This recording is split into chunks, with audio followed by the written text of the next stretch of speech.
This program is brought to you by ESCOM, making the most of our energies to make our nation work.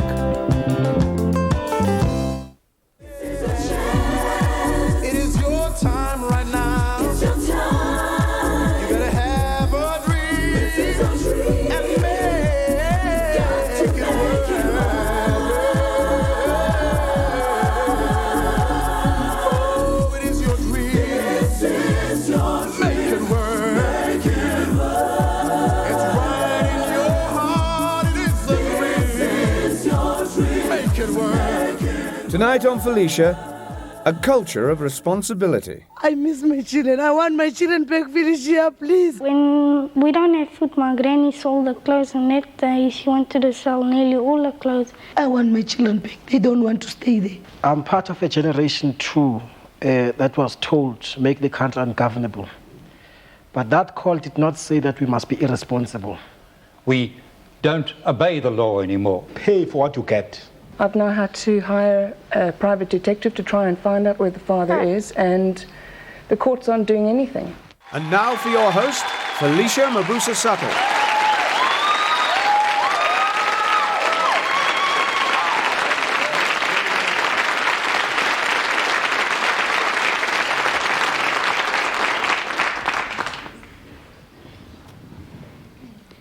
Last week we talked about the principles of Ubuntu, humaneness, that seems to be fading in our society, and more important, in most of the urbanized areas. But what is Ubuntu? Have we lost it? This week we want to focus on how we can reinstill a culture of responsibility in our society that is plagued by high levels of non-payment of services, maintenance problems, the high divorce rates, work stoppages, strikes, and high crime. There is so much of suffering in our society. While people want to be responsible, some just plain cannot. Recently on our program, one woman was attending our program and she started crying from nowhere, crying about her children. What's wrong? No, Felicia. What? Someone are you? What's wrong? Felicia, I wish I was with my children here to say this thing. I can't, Felicia, because I don't have a house. I'm not working. I'm 13 years. Not working. My children, they're staying in welfare. I can't see my children all the time. When they come to me first, they're supposed to come and check I've got food for my children. When I don't have, they go into the foster parents. I like that foster parents. You want your children back? I miss my children. I want my children back, Felicia, please. I can't stay alone, Felicia. I come in the street with my children. I stay in the street 7 years with my children in Twee Street and Pretoria Street. But isn't it better for them to be in a house than be in the street? It's better, Felicia, but I miss them. I want to share the Christmas with my children. But they say to me, they won't come to me because I don't have money. I'm not working. Felicia, when I'm supposed to pay the rent, I'm supposed to sleep with a caretaker.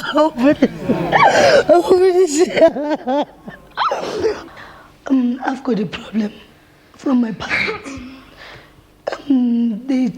They just dropped me, both of them, in the street, my father and my mother. And what happened, and I was staying in the street, grow up in the street without mother, without father, without discipline, anything.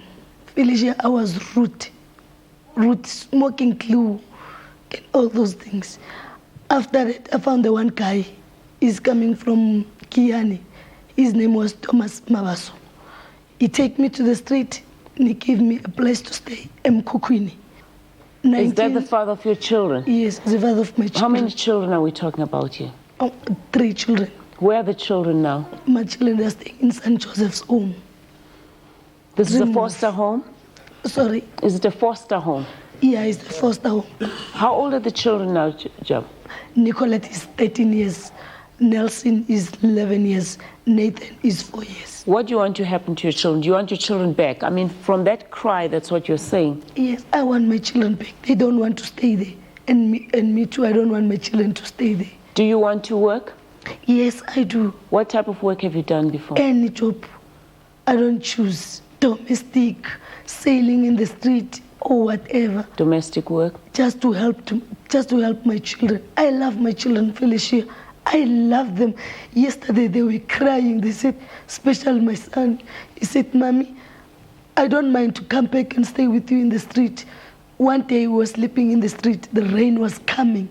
When the rain was coming, was no something on my head to protect my children. When the rain was coming, the rain came and came and came. When we wake up in the morning, Felicia in corner, President and Harrison in library garden, we were sleeping there. So in short, you're saying, Jabu, if you got a job, you want to be responsible, you'd like to look after your children yourself. Yes. I think that's my concern about this program. You have many young people, or many people who want to be responsible, but have no way to be responsible. Have you found yourself going out and stealing sometimes? I'm coming to jail now. I was in jail last month. I stabbed the one lady because I wanted my money. She was staying with me. Wait, this lady owed you money? Yes, 500 rand. And you ended up stabbing her? Yeah, I go to him and talk to him. I said, give me my money. I want to buy something for my children. My doctor, she said she want to go to camp. And then she said, I don't have that money. I didn't go to sell myself. So where you said I must get the money. And then he clapped me. After that, I hit him back. I go in my room and take the knife and stab him. Jabu, I hope that somehow we can help through this program, because you sound like you want to be a responsible citizen. I mean, I don't know your background. I'm not going to go into it. I'm going to judge what I see right here, right now, which says to me, it's a mother with 3 children who wants to have her children back, who wants to work and look after her children. Okay, sweetheart. Okay, mighty. I know it's hard. Okay, just hold it. I know it's hard. That's fine. Just calm down. I know it's hard. Gregory, let's talk to you. You went to some place looking for a job at your age. Why do you want to work, honey? Because it was on the school holidays and I wanted to help my granny, because when she went and fetched her money at the post office got robbed. So And she then we have didn't money. have any food at home. Where's your mommy? My mother is passed away and my father's in jail. Why is your dad in jail? He had a job for fire extensions. He's still there, and then he stole the car. That's when he got caught. What do you want to tell your daddy right now in jail? I'm sure he's going to be watching the program. I don't know. So what do you want us to do for you? I don't know. My granny said I must ask for help. If you guys can maybe help us to buy some food or so. Are things really bad at home? Not so bad. When we don't have food, my granny sold the clothes, and that day she wanted to sell nearly all the clothes. And then I said, no, I'm going to try getting a cleaning job for the day or so. Michael, how do we create a culture of responsibility when we see a young child at age 13, his grandmother is sitting there. In fact, let me just talk to the grandmother and just find out what the problem is at home. What, honey? Go ahead, talk. What I also want to say, my granny used to go to the therapy, but Nelson Mandela took it away, and now my granny's pain got a lot worse. So I only want to ask Nelson Mandela if he can please bring the therapy back. Wow, poor Tata. Let's hear. You see, I get 490 rand a month. My rent is 200 rand. My electricity is 5,000 rand already. 5,000? Oh, we can't afford it. I can bring you my papers. I got everything at home. I'm going to get you in, Michael, because I just want you to hear these stories here. Here's a young lady, flew herself all the way from Cape Town with her baby. Lana, tell us your story quickly. I'm fighting for the rights for my child. I've tried to subpoena the father of my baby twice now. He's running around the country. The sheriff that I phoned last week here in Johannesburg, because the father of my child is in Johannesburg, said sorry he couldn't find the address. I've written twice to the father and he's replied back, so he's definitely getting the letters. I've now had to hire a private detective to try and find out where the father is, and the courts aren't doing anything. And in your case, you're saying, I want my children to be with me, I'm willing to pay maintenance, but I'm not going to pay. Correct. Felicia, I've been down to Durban to the maintenance court 4 times, trying to get access to my children, which I don't have, not even telephonically. I've spoken to the magistrate of the Durban courts, and it means nothing. It means nothing. I've therefore stopped paying maintenance. The only way I can do it is to hit her pocket and make her realize it's not just the money, it's the children. Michael, from the cases that you've just heard, quickly before I go to a break, and I want you to stay on the panel, I'm going to be changing panels. What recourse do these people have? Can a 13-year-old work? Can we help a 13-year-old work? The answer is no, you can't help a 13-year-old work on the law as it is today. But the whole thing, all the stories from these 2 children are a gross indictment on all of us. The young lady there, Jabu? Jabu has children. Jabu is, she is the guardian of those children, but there are no special facilities for her. There are no special ways in which she can get work, partly because she has those children. It is difficult to get work. She wants the children with her. There is no automatic way in which she can get the children by herself without possibly finding a lawyer who's prepared to take the matter up, dealing with the social welfare department, trying to explain to the social welfare department that the children are better off with her than they are where they are at present. It's extremely difficult. She is a symptom, one of the symptoms of our present society, and so is Gregory. Well, here. If someone out there says, I'd like to hire Jabu, I'm not putting you on the spot. Can we get back to you and say, help us out to help us find a lawyer, or maybe you, Michael, might want to be the lawyer and help us mediate on her behalf? Yes, that is possible. You've got to get the background circumstances. You've got to get that kindly person who says, we're going to offer her a home and a job. We're going to offer her not only the job, but the facilities in the home where she can look after her children and be with them as she wants to do. And that will be better for her and for the children than the situation as it is at the moment. Okay. Yes, that is possible, but you need that kindly, generous, special person whom you don't very often find, who's prepared to say that they will do that. I personally believe that South Africans have hearts of gold. Somebody out there is going to help us. After the break, we want to talk to officials from various organizations to tell us about how do we reinstill a culture of responsibility. I'm part of a generation too that was told to make the country ungovernable. But that call did not say that we must be irresponsible.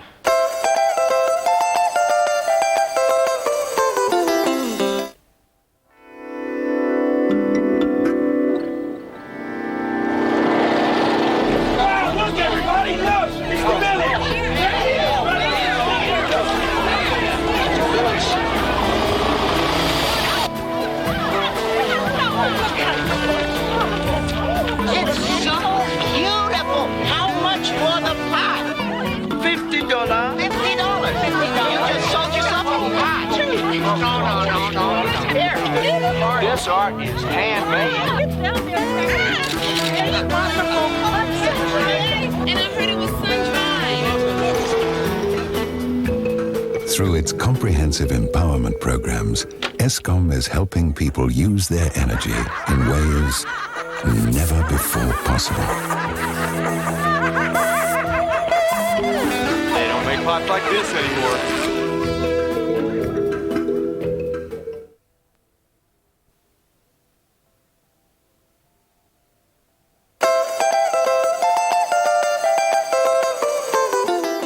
Does your child abuse you physically and mentally? Have you lost control as a parent? Are you a delinquent child or teenager who would like to reform? Call us and let's talk. We are back and we're talking about how do we create or recreate or reinstill a culture of responsibility in our society.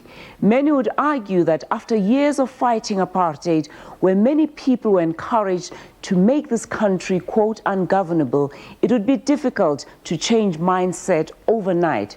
Right away, I'm going to go straight to you, Kumbula. Let's talk. I'm concerned about strikes. You're representing COSATU. I think it's important to comment very briefly about what you said. I'm part of a generation too that was told to make the country ungovernable. But that call did not say that we must be irresponsible. It was a responsible call to fight a system which was acknowledged to be a crime against humanity. And it's a struggle, therefore, that had to be engaged upon by responsible people. Otherwise, we would not be here if the people who engaged on that struggle were not responsible people. So anybody who uses an excuse that there was once a call that we should make the country ungovernable to be irresponsible, that person doesn't have the case. Then we have the high strikes that we are seeing in the country, where many people are saying are the result of low productivity, and possibly some are blaming the drop on the dollar, on the rand right now, on what is happening in the country. It is possible to avoid strikes because you have created an environment in which you talk about the problems at hand and therefore are able to resolve some of those problems. Recently, we negotiated the Labor Relations Act. The Labor Relations Act that we have limits areas around which you can strike. Where before you could strike on almost a number of issues, you have a limited number of issues around which you can strike now. The issue of non-payment of maintenance is also an issue. And you had Gary there who said, I'm not going to pay. As long as I don't see my children, I'm not going to pay. How do we make Gary responsible? How do we make Gary's wife also understand that he has the rights to his children? Well, we had two opposite situations, didn't we? We had that very beautiful young lady with a beautiful baby, where the husband or father was not paying maintenance at all, despite a court order. And the only thing one can say to her is do everything you can to enforce that court order. But you say it, I'm afraid, these days to a certain extent, tongue-in-cheek. Our maintenance courts are insufficiently well provided. They're insufficient, there are not sufficient numbers of them. They have so many cases to deal with that they don't always deal with them efficiently. And it is very difficult to enforce a maintenance order against a husband or father who is determined to avoid it. And then to deal with the other opposite problem. The trouble is that it's an example of trying to use one system by breaking another system. There is, in theory, nothing in common between an order to pay maintenance and an order of the High Court which says that a father is entitled to proper access to his children. You can't use a breach of one order, in fact, to justify your rights in the other order. What you need to do is to go before the court that granted the divorce, say I was granted access to the children, I'm not being given access, and I want the order enforcing that access, and I want, if necessary, to threaten imprisonment for contempt of court. That's going to get you far more than simply saying, I'm not paying maintenance. Because he could get arrested for not paying. Yes, you'll have the sheriff on your door, and you will go to the magistrate or the maintenance officer and say, I'm not paying maintenance because she's not allowing me custody, and the magistrate will say, I'm sorry. That's no answer. Okay, you'll talk further. Let me just get the other panelists to come in, and then we'll talk further with them. Mr. Shikeka, you said in one newspaper article, when you do not pay your services, you are fighting President Mandela's government. You are killing the reconstruction and development program because there will be no money to build houses and no jobs. Expound a little further. we are obviously seeing a culture of non-payment. Felicia, the issue of that statement that was actually captured in the papers must be looked at in the context of saying that the weapon of non-payment was used to remove from power a government that was not representative of the people. And that objective was achieved. People in 94 and 95 elected a government of their choice. Therefore, the need to use that weapon is no longer there. Therefore, to continue using it, it means then we are saying that the government that has been elected won't have the resources, the money, to implement a program that it used when it campaigned for elections, which is a reconstruction and development program, which says the government is prepared to ensure that people are given basic services, water, electricity, sanitation, and also the government is prepared to build houses, schools, clinics, and so forth and so forth. And the only way of doing that is when you have money. Mr. Bapela, crime. Big problem in our country. Tourists are scared to come to this country. Investors are scared to come to this country. Are we winning the war against crime? Felicia, it is true that crime is very, very high in South Africa. And just to quote a few stats from the Interpol, we are rated number 3 as far as murder is concerned. And then on I want to know after which country's Lord, so I don't go there. I'm not sure. All right. But then also number 1 and number 2, yes, as far as rape and sex offenses are concerned. And I think we don't want to be a number 1 in as far as crime is concerned. We can in sports codes and football and boxing and so. And I think we need to move away from that ladder and ensure that we completely eradicate crime in our society. Mr. Ramaema, as my nephew said, I can see why he said that. He said, boy, when I grow up, I want to be like that man. And he's a responsible young man, I must say. Okay. But the community water supply and sanitation program. Felicia, we spend at a rate of about 1,000 million a year, that's $1 billion a year, to provide access to water supply and sanitation to previously disadvantaged communities. And congratulations. I mean, we are seeing water, we are seeing taps now. People are asking to go and get water out of pits and all that. I'm so excited to see that. Yeah. That is true, but at the same time, we have a very great concern in that we are still operating the ex-homeland schemes, that is water supply and sanitation schemes or sewage schemes, which are providing a level of service higher than the basic minimum stipulated under the national policy. But where people are not being responsible for payment of the services they receive, and that is causing a drain on the fiscus to the tune of 500 million a year. But again, congratulations for the program, water services program that we are seeing in rural South Africa. I mean, that is really a giant step in the right direction. But talking about water, Mr. Davis, I can tell you of people who say that the delivery service is bad, the reading is bad, bills of 6,000 a month coming to them. Are we too providing proper services? I think you put your finger on it there. There's been a lot of talk about the culture of non-payment. Certainly there is, that is a feature of life. But in our isolation as service delivery organizations, whether we're local authorities or others, we've gotten disconnected from the rest of the world. In the rest of the world, the culture of service by an organization to a customer, to a consumer, has developed a lot in the last 20, 30 years. I think we're behind on that. I think we've got to catch up on that. We've got to redesign our organizations, redesign the culture within our own organizations to respond to that.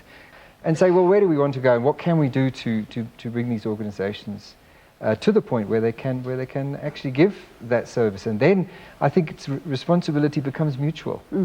That's the consumer feels responsible to pay because the service provider is being responsible towards the consumer in terms of the quality of service and so forth.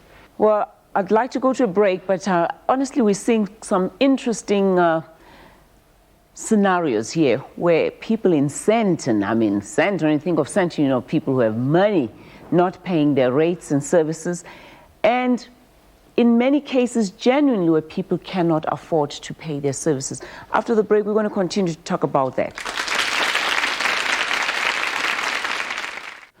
You find that in particular areas, water, for instance, simply runs day and night because people don't pay.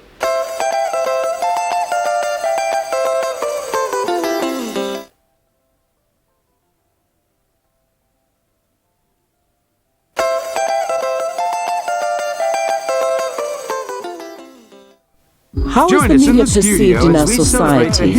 We want to talk to editors and the public about the role of the media before and after South Africa gained its independence.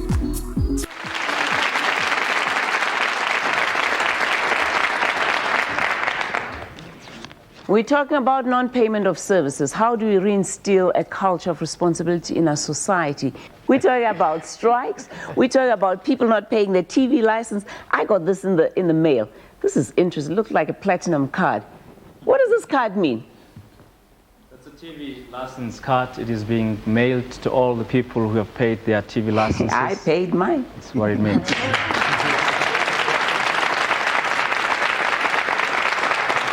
But you know the reason why I'm paying it, so I can watch my show, you know. Many more other shows. I don't know about the other shows. I'm talking about my show. Anyway, but what incentives are being given to people now? One of the measures is that we educating the people why they should pay the TV licenses. And the pay of land is that you should pay your TV license because it is the right thing to do. Secondly, after educating, we are also giving people incentives to pay the TV licenses.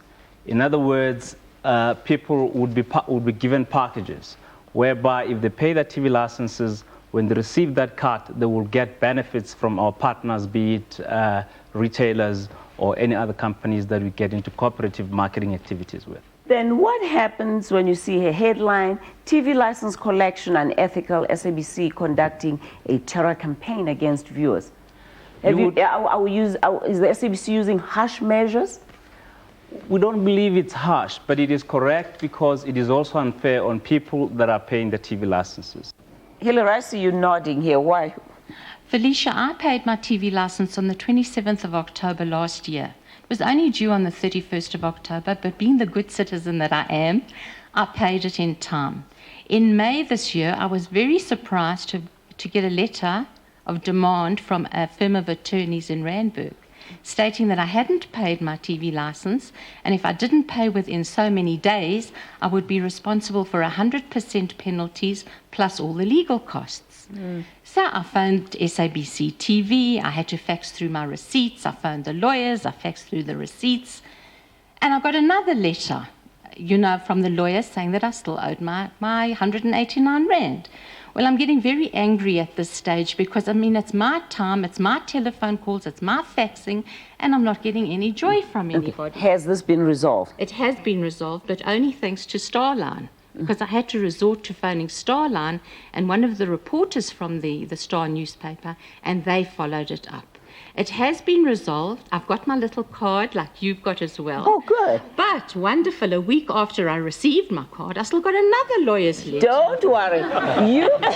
Don't worry. Because such citizens we don't want to lose. She says she wants to watch my show, so please make sure her TV stays on. So can I ask you to just get her particulars, go back and see how we can white out her name from the records of non-payers, because this sounds like a responsible citizen. Can I ask for that? Yes, certainly, yes, Felicia. We shall look into that. Felicia, it's a bureaucracy. Yeah. Can I ask something? I'm very upset that my name has been slurred like this. I want a letter of apology from SABC TV. Do you think it's possible?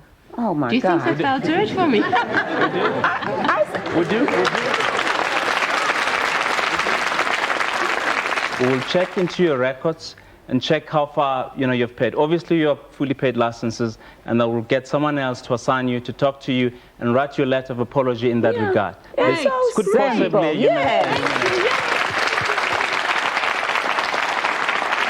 Okay. We're getting folk to pay here.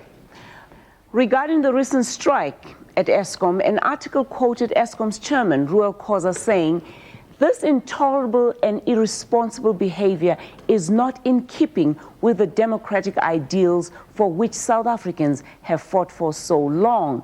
Kumbula, that sounds like a rational statement from a very responsible man. Certainly, Felicia, it is a rational statement.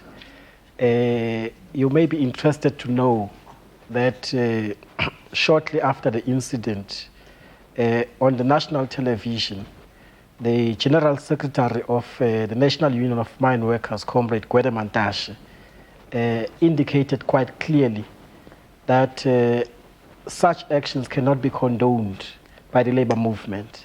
And he was speaking on my behalf as well. So that is basically our line. We believe that labor disputes should be resolved within the ambits of the law. But let's go back again. Culture of non-payment. Look at these headlines. Eskom owed 1.12 billion by bulk users in July 1997. The Masakane project owed 3 billion, and Sandton residents owe 52 million for rates and services. Keith, I'm back again. Yes, unfortunately 52 million is a slight understatement. It's about 365 million rand that is owed by Sandton residents. And that's a very important point, because I don't think we want to have viewers turning off and thinking that the problem of service delivery failures is because of non-payment in the townships. The major problem that we have on service delivery failure is located within business, normally late payment rather than non-payment, and within residential areas, which we would reasonably define as affluent. If those payment levels were increased throughout the country, then service delivery would improve. And I think that we all understand the consequences of service delivery failure. A child laying in the street, an ambulance late. We can think up many reasons and excuses why that ambulance was late, but at the end of the day, the most common denominator of service delivery failure is non-payment. I think that we all must join hands to ensure that a culture of payment is instilled in our country, because only then can service delivery be made, especially to the most needy within our communities. Okay.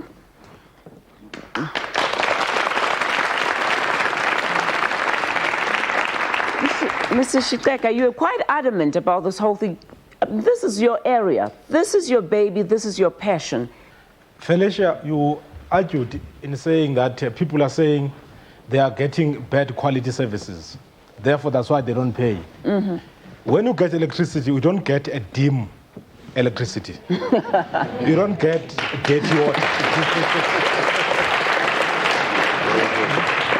Therefore, what is being raised here is to say pay for what you get, so that you increase the capacity of government to deliver more services to those that have never had services, and also to improve the services to those that are having service at the basic level. It is important, therefore, Felicia, that the people themselves, they must know that by not paying, they are undermining the very same government that they've elected. We must encourage everybody to take responsibility in ensuring that government succeed in what it does. Let's hear from the people. I mean, how do they feel about it? Go ahead, sir. I was going to say that in agreement with Sicelo, it's not only that people take services for which they don't pay, but also abuse those services. Mm-hmm. You find that in particular areas, water, for instance, simply runs day and night because people don't pay. Lights are on forever because people don't pay. And then they claim poverty. Whereas, in fact, you could balance your consumption such that you can afford that little bit, such that you can contribute to your community development and eventually avoid driving the country into a basket case. And it's getting to that point. I mean, with the large numbers of non-payment of services that we're hearing, it's becoming scary. Let me hear you. Felicia, the simple truth is that unless people begin to take responsibility for their lives, we'll never have development. But then are services being delivered properly? I mean, really, there are two sides to every story. Let me hear this gentleman here. Are services being delivered? Hi, Felicia. Yes, services are being delivered by ESCOM and by all the enterprises, the general services. But now, how do you expect people to pay whilst people are not employed? I think that's another question I have. What do we do in the case of people who cannot afford? I'm talking about pensioners. Pensioners? The question of people who are not in a position to pay, what we are currently doing as a local authority, particularly Greater Johannesburg, we are going on a campaign to determine the extent of our social problem within the consumers of the Greater Johannesburg, because the excuse that is constantly being used is the very one of not being employed. But we are going on a campaign to register people who are not in a position to pay. But people must be in a position to be prepared to go through a process with us as a local authority in allowing us to go in with welfare, assess their situation, screen whether they're really not in a position to pay, and then work on a relief program to assist those people. And in this regard, one wants to possibly make a call on private sector and NGOs in terms of the relief program that we are working on, to not create a further dependency in terms of wanting to assist the poor and not go on an indiscriminate cut-off or denial of service because you have not paid, but really assess the extent of the social economic problems that are there to get an understanding of how many people really are not in a position, and how do we then begin to assist them by not denying them the actual right to service. In fact, earlier you told me... In fact, earlier you told me that in many cases pensioners do pay. Before I go to a break, let me just get some responses from the panel there. What happens when folk cannot genuinely pay? We recognize that not everybody will be able to pay for the services as required, and therefore we have allowed and included what is called a lifeline tariff. The lifeline tariff is there principally to cater for those who are the poorest of the poor. However, if we take the example of Durban, for instance, the responsibility of the citizenry and their local authorities has been such that now in Durban there are people who receive free water. And that is out of a community-structured approach. Well, looks like there are some solutions, and that's what I want to deal with after the break. Masakane is about development of mindset, as well as developing of the people. It is not reduced to payment of services only.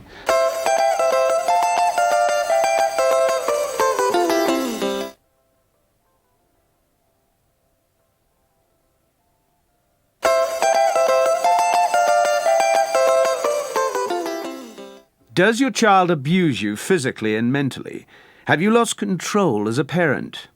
Are you a delinquent child or teenager who would like to reform? Call us and let's talk.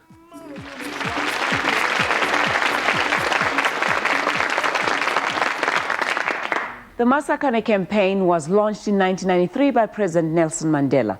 Masakane literally means let's stand together and build our country. Let's build each other. Masakane encourages each and every one of us to take responsibility for our actions. We're talking a culture of non-payment here. ESCOM, that was a large number there, 1.12 billion owed to ESCOM. Are you having difficulty getting monies back from people? Sometimes we're having difficulty getting monies from people, but the situation has changed a lot now. Ever since the Masakane campaign was launched, we see a lot of improvements, and we have entered into agreements with different customers wherein we allow them to perform well on their payments and sort of write off some of the old debts. I think that is so important too.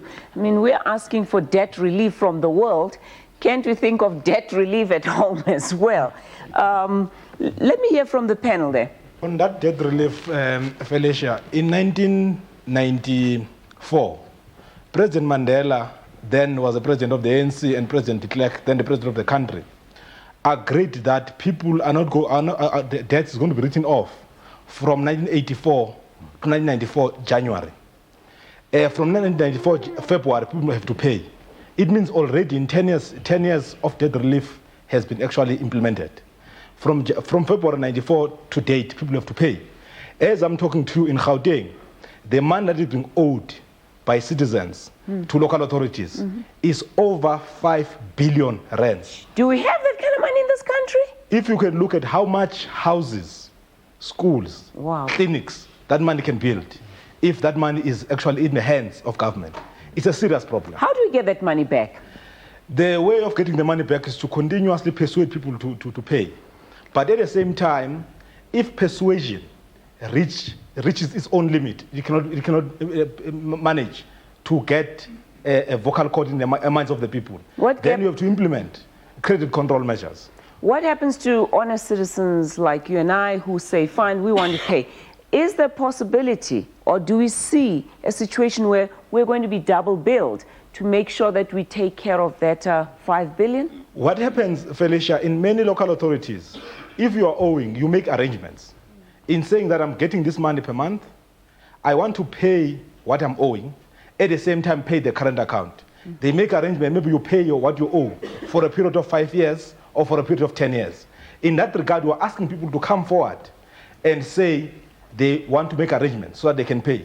Because there are many people who are hiding behind the poor. In this instance, that's a fact. In this instance, what we are doing, we are developing a policy that says people who are paid or who are getting an income overall in a household of 5 people, they must come forward and then they are going to be subsidized. If you're getting an income of 800 rands maximum, they must come forward and going to be subsidized. We are toying with an amount of about 86 rands, wherein you're going to be subsidized with that amount for electricity, for water, for sanitation, so that even the pensioners and those that are getting that amount in a household and those that are unemployed can be subsidized and they can get services so that then we can deal with those that are hiding behind the poor. Let's see. Freedom is not enough without responsibility. We need responsible citizens, we need responsible businessmen to ensure that to ensure that the quality of life of every individual is improved. Let me hear you. Masakane has done a lot towards this country. There are people who are reducing Masakane to a black, concept. But what we are saying, Masakane... Why is it because it has a Zulu name? Because it has a Zulu name. That's honestly. The truth of the whole thing, you see the development going on everywhere. But these people are not thinking that this is part of Masakane. It is Masakane. Masakane is about development of mindset, as well as developing of the people. It is not reduced to payment of services only. The only thing that makes the people think that Masakane is not working, it is because they think Masakane it's about payment of services. I'm coming to you. Let's go ahead. Okay, Felicia, one other thing which boils down to responsibility, it's this. People are misusing these commodities like water, where we find water running in the street, or his or her drain is has blocked.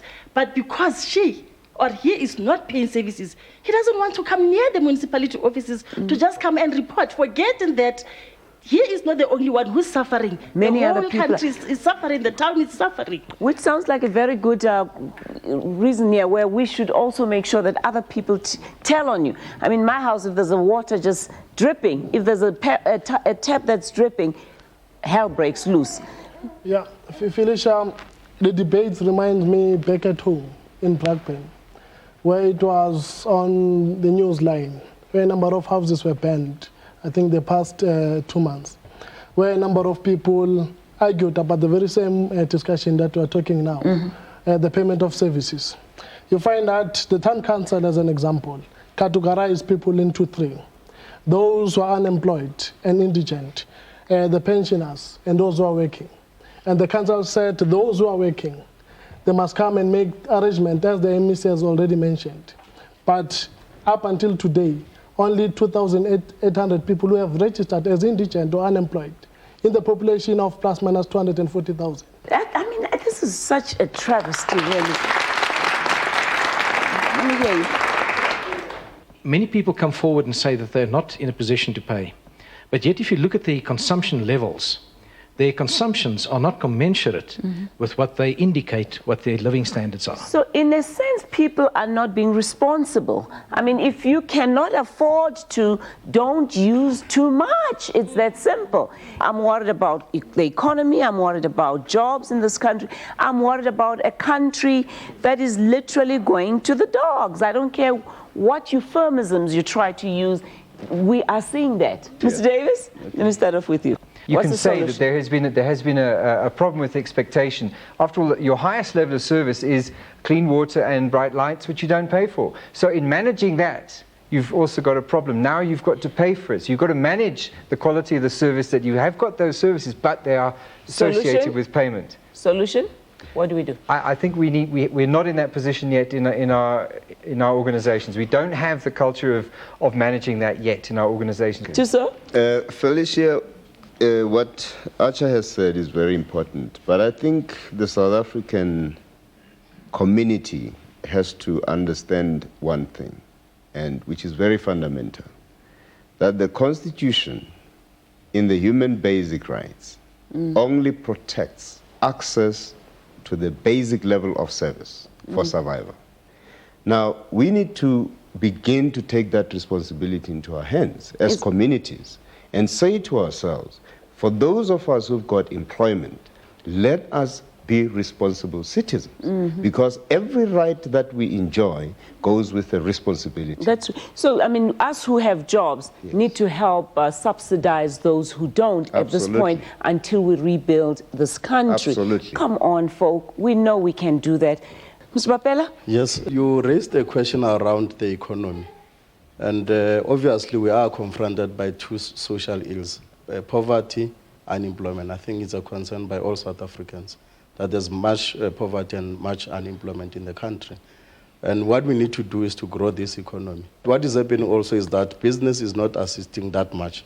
One, there's what we call fixed investment. Fixed investment is when we build factories, we buy machines, and we create jobs and people get employment.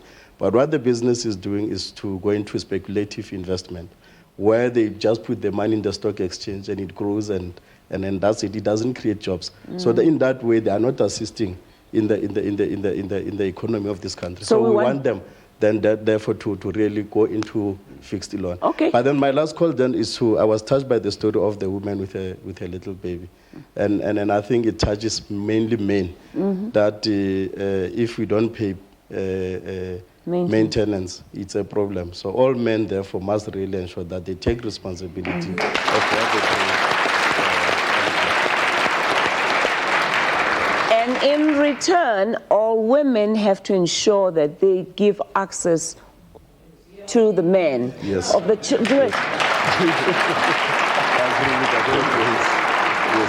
It's a two-way street. It's a two-way street, really. That is correct. We will ask those that are employed to ensure that they pay for services.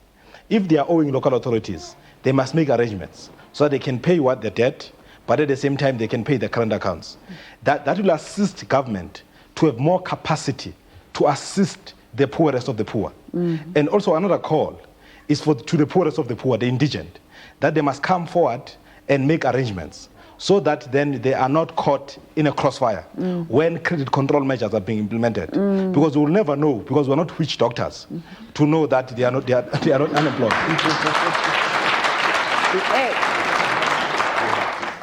Let me get your last 30 seconds. Unfortunately, I have to close. I want you to help me help this little young man there, and also to help me help the gentleman who's concerned about non-payment, which you already have. And I'd like you and him to meet after the program. Your last words now, 30 seconds. Right. We are irresponsible. We are becoming more and more of a lawless society. And this has no racial boundaries whatsoever. We are becoming lawless whether we are rich, whether we are poor, and whatever the color of our skins are. We don't obey the law anymore. We don't obey the traffic law. We don't pay our traffic fines. We don't pay for our services. If we can get away with anything, we do. It's traditional not to pay the receiver of revenue, but we've now made it even worse. We try to cheat him all the time. We don't pay our insurance premiums. We have a great era of corruption in business and elsewhere, and I'm afraid in certain areas of government. We have become a society which has lost its respect for the rule of law. I don't know why he's laughing. Lost its respect for the rule of law. And until we can regain that, we are going to be in trouble. And the way to regain it is, to my mind, it is twofold. We must tighten up the laws in respect of being able to punish those people who really deserve punishment. And there are plenty of them. We must do more about our courts. We must stop the position where clever lawyers like me can go to court and defend people in situations where the prosecution hasn't got enough power, where the whole system is breaking down. We must stop that sort of situation. We must make people properly amenable to law. If in fact you have a claim made against you in respect of services, whether they are light and water or whatever they are, please bear this in mind. If you genuinely believe you have a defense, you are entitled actually to go to court and get what is called an interdict or a mandamus if they cut you off. Because the threat is always, we'll cut you off. Quick word. I've run out of time. I've run out of time. The last one. Felicia, I want to say that those people who are working should pay for the services. They should not hide behind those people who are poor, people who are unemployed.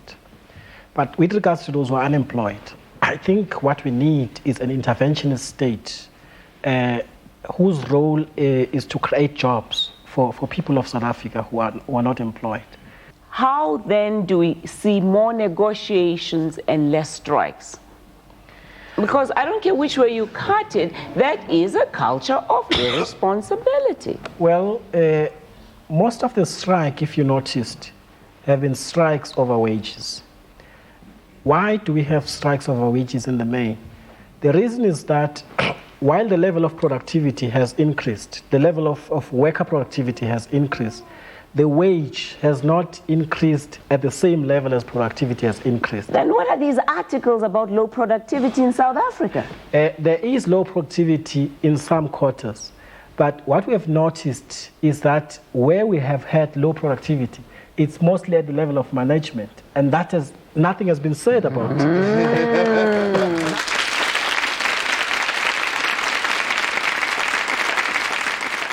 To all South Africans out there, let us please realize that if we do not pay for our services rendered, services like water, electricity, telephone rates and services, television licenses, you name it, it is a crime, folks. So let us pay for our services and make this a better country. Till then, goodbye. The show was very motivating in as much that being a very responsible South African, I'm now more responsible. Well, I think it was a good show. Obviously, I wish more time could be spent talking about crime and violence. No, the show was quite impressive. The problem is that you were dealing with more serious issues. For free seats at the Felicia Mabuza-Suttle show, please call 011 476 8411 or write to us at FMS Productions, PO Box 29896, Melville 2109.